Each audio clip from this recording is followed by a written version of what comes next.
Grieve साध साध सब नेक हैं, आप अपनी ठोरे।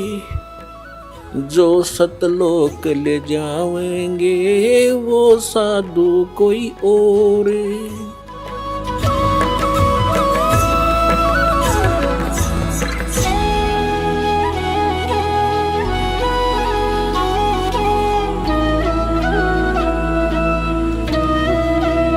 तो वो स्थान है जहां पर हम कभी मरेंगे नहीं।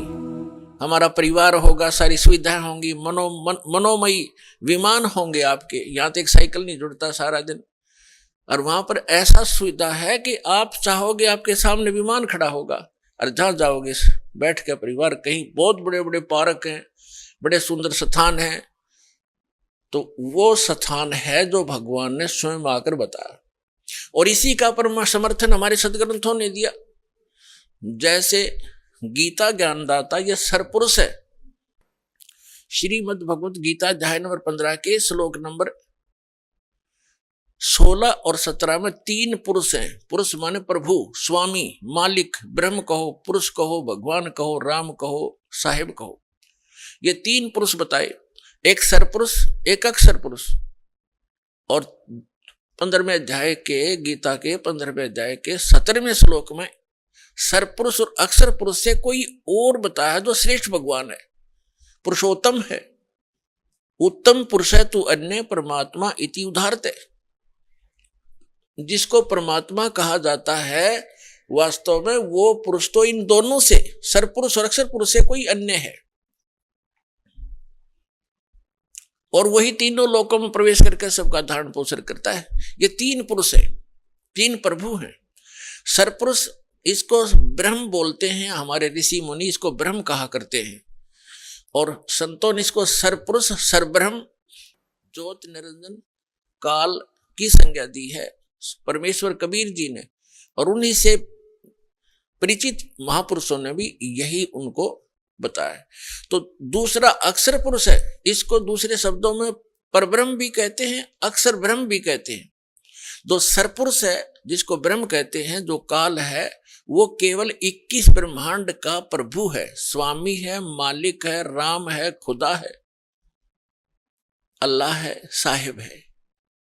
वो कंप्लीट गॉड नहीं है, केवल 21 ब्रह्मांड का स्वामी है। एक ब्रह्मांड के अंदर पृथ्वी लोक, पाताल लोक, स्वर्ग लोक, और नीचे के तल अतुल रसातल आदि ये, और ऊपर के जैसे विष्णु जी का लोक, शिव जी का लोक, ब्रह्मा जी का लोक, धर्मराय का लोक, और एक ऊपर जो ब्रह्मलोक के अंदर डिवीजन है कई, उसमें भी भाग हैं। तो वो सारे मिला के एक ब्रह्मांड में एक ब्रह्मलोक भी है, एक मानसरोवर भी है। तो ये सारा मिला करके एक ब्रह्मांड है। ऐसे ऐसे 21 ब्रह्मांड है इस सरपुरुष के, काल के, जिसके लोक में हम रह रहे। ये इतना ही प्रभु है, इतना ही स्वामी है। और दूसरा अक्षर पुरुष है। गीता अध्याय नंबर 15 के श्लोक नंबर 16 में 2 पुरुष हैं। अक्षर का अर्थ होता है जिसका नाश ना होता हो, अविनाशी। लेकिन ये अविनाशी लगता है लेकिन अविनाशी नहीं है। अक्षर पुरुष भी अविनाशी नहीं है, लेकिन इसको कहा गया है अविनाशी अक्षर पुरुष।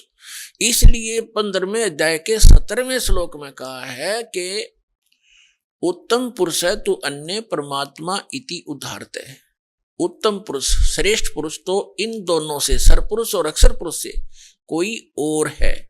और जिसको परमात्मा, परमात्मा माने श्रेष्ठ आत्मा, वो पुरुषोत्तम तो कोई और है इन दोनों से। जिसको परमात्मा यानी श्रेष्ठ आत्मा, परमात्मा का सीधा सा अर्थ होता है जो केवल सुख दे, दुख ना दे। जो दुख दे वो परमात्मा कैसे रह गया, श्रेष्ठ आत्मा कैसे हो गया?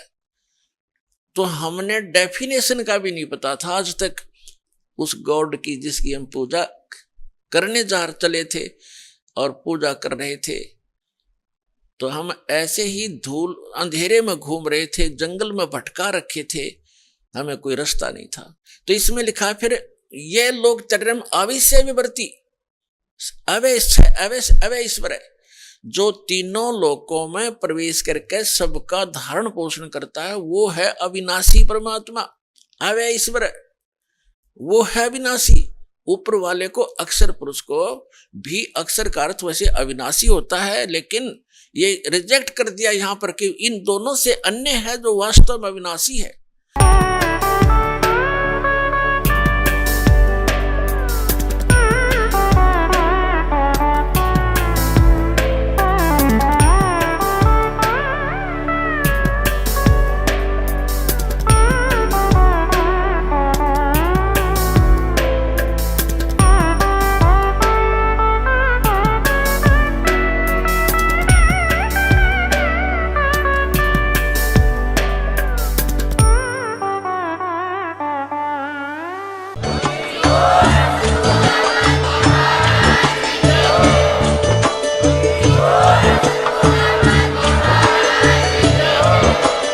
आप सुन रहे थे जगत गुरु तत्वदर्शी संत रामपाल जी महाराज जी के मंगल प्रवचन। अधिक जानकारी के लिए विजिट कीजिए हमारी वेबसाइट www.jagatgururampalji.org। संत रामपाल जी महाराज जी के शुभ आशीर्वाद से पूरे विश्व भर में 500 से भी ज्यादा नाम दीक्षा केंद्र हैं, जिन पर संत रामपाल जी महाराज जी द्वारा ऑनलाइन निशुल्क नाम दीक्षा दी जा रही है। अपने नजदीकी नाम दीक्षा केंद्र का पता करने के लिए संपर्क करें 8222880541।